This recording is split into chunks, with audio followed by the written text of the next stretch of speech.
Notice for appearance by the police section 35(3) subsection BNSS, এখানে আমাকে অনেকগুলো মামলা দিয়েছে। আমি যে বিষয়টা যে প্রশ্নটা এখন তুলব, যে 355 সরকারি কাজে বাধা দিতে আক্রমণ, আমি জানি না কোথায় আমি কোনো সরকারি কাজে বাধা দিয়েছি বা কোথাও গেছি। মমতা ব্যানার্জিকে আমি দেখেছি এই কদিন আগে ইডির কাজে বাধা দিয়েছে। তো সেই ইডির কাজে বাধা দেওয়া মমতা ব্যানার্জির বিরুদ্ধেও তো এরকম একটা মামলা হওয়া উচিত ছিল, যে 355-তে, যেখানে মমতা ব্যানার্জিকে আমার বিরুদ্ধে যদি এর জন্য 2 বছর কারাদণ্ড, জরিমানা, এই সমস্ত উভয় হওয়ার সমস্ত প্রভিশন আছে, তো মমতা ব্যানার্জির বিরুদ্ধেও তো এটা হওয়া উচিত ছিল।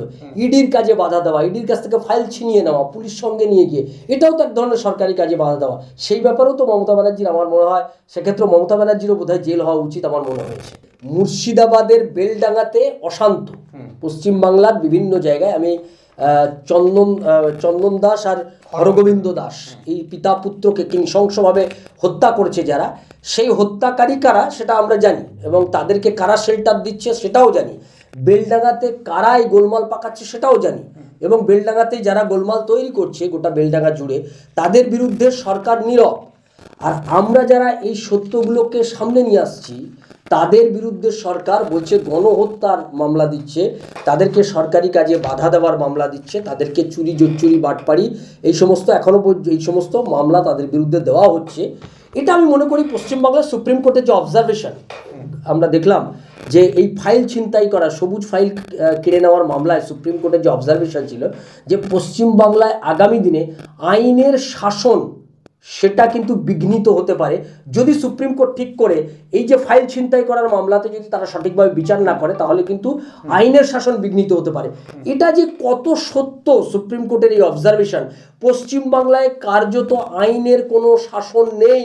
সাংবাদিকদের কিভাবে কাজ করবে সেটা শেখানো হচ্ছে পুলিশের তরফ থেকে। হ্যাঁ, তোমরা ঢুকবে না এখানে, একদম একদম, মানে এটাই হচ্ছে এই মুহূর্তে। এটা তুমি তো এটা পুলিশ, মমতা ব্যানার্জির বা এটা পুলিশ, তুমি কথাটা আমার মনে হয় একদম আমরা সঠিক বলতে পারি, যেটা তৃণমূল কংগ্রেসের পুলিশ।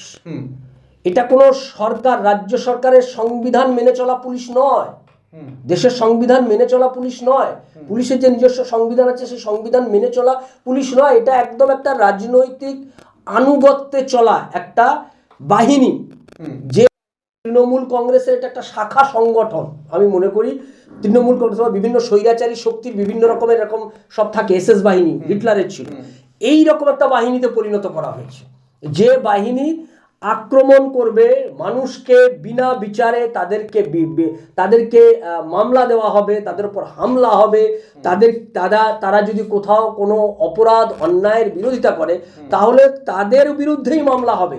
আপনি দেখুন বেলডাঙ্গাতে এই যে যারা সংবাদ করতে গেছিল, সংবাদ মাধ্যম গণতন্ত্রের চতুর্থ স্তম্ভ, সেই সংবাদ মাধ্যমের উপর আক্রমণ হলো, আক্রমণকারীরা ছাড় পেল, আর যারা আক্রান্ত হলো তাদেরকে জ্ঞান দেওয়া হচ্ছে, তাদেরকে বলছে যে আপনারা এটা করবেন না। অর্থাৎ পুলিশ ঠিক করে দিচ্ছে সংবাদ মাধ্যম কতটা কাজ করবে, মমতা ব্যানার্জির পুলিশ, এটা সরকারি পুলিশ নয়, মমতা ব্যানার্জির পুলিশ ঠিক করে দিচ্ছে সংবাদ মাধ্যম কতটা কাজ করবে, কতটা কাজ করবে না।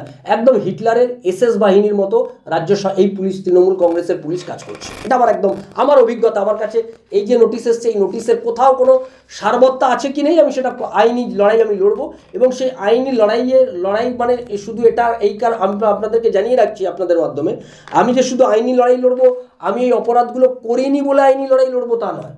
আমি এই আইনি লড়াইটা লড়বো যে এই যে অপরাধের কথা বলা হলো, এই অপরাধগুলো যে যদি মিথ্যে প্রমাণিত হয়, তাহলে যারা রাজনৈতিক উদ্দেশ্য প্রণোদিতভাবে এই কাজটা করলো তাদের বিরুদ্ধে আইন কি ব্যবস্থা নেয়, আমি সেটা একটু আইনের কাছে সেই দাবিও করবো, তাদের বিরুদ্ধে যাতে ব্যবস্থা নেয়।